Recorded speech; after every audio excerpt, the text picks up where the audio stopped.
Now this is part 2.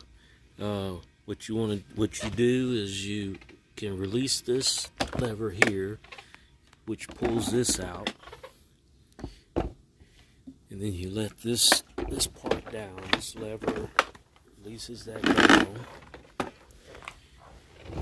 Now this lever here, to get this out, you lift this up and then you pull this out.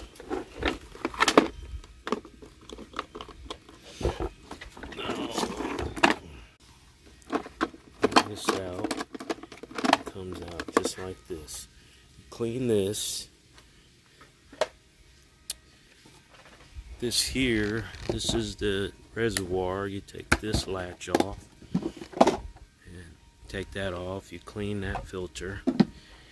I'm gonna have to tell you the rest in a part 3.